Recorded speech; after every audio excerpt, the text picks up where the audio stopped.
We're now watching Showbiz Now, your daily showbiz update. Isa si Bea Alonso sa masasabi natin na highest paid actress sa showbiz. Kapita-pitagan at talaga namang napakarami ring fans na sumusubaybay sa kanya, especially sa love life niya with Dominic Roque. Marami ang natutuwa dahil masayang-masaya na nga ang buhay ngayon ng aktres matapos ang napakasakit na pinagdaanan or ang kanyang heartache. Ngayon ay mababanaag ang kasayahan sa mukha at talaga namang so much in love na ngayon ay engaged na rin na si Bea Alonso. Kamakailan lamang ay nag-viral sa social media ang nasabing pagbisita nitong si Bea Alonso sa isang show sa GMA. Ito ay walang iba kundi ang All Out Sundays. Mula sa Philippine Entertainment Post, sinabi nila na Bea Alonso pinagbuhat lang ng cake sa All Out Sunday. Hindi nakakarena ang pagbubuhat ng movie queen na si Bea Alonso ng cake sa All Out Sundays. Ito ay ang naganap sa birthday production number ni Kailin Alcantara sa show. Napapansing nangangalay na rin si Bea sa kalaunan habang binubuhat ang cake. Nakita ito ng netizen sa social media at nagpunang dapat ang mga lalaking co-host na sina Raver Cruz o Mavi Legaspi ang nabuhat ng cake. Hindi nakaka-box office queen ang treatment.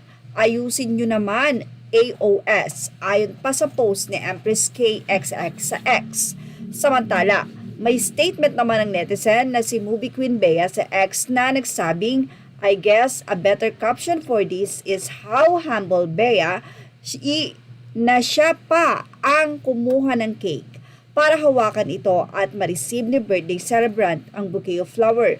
Sana tigilan na yung ganito na alam yung gustong-gustong i-pick up ng mga bashers niya, lalo na kung out of context naman.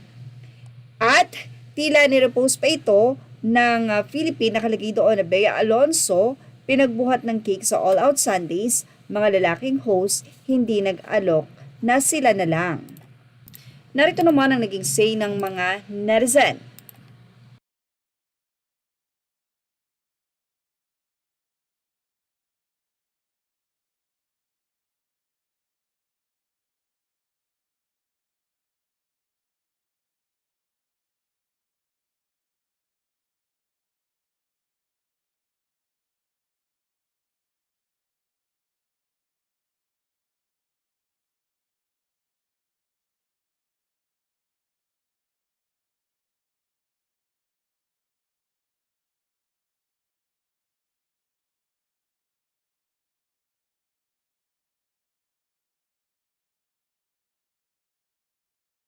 Well, agree naman ang mga netizen dito na nawala namang issue sa pagbubuhat ng cake since hindi naman ito malaki. Yan natin Showbiz Now update. Images are all credit to the rightful owners and thank you for watching Showbiz Now.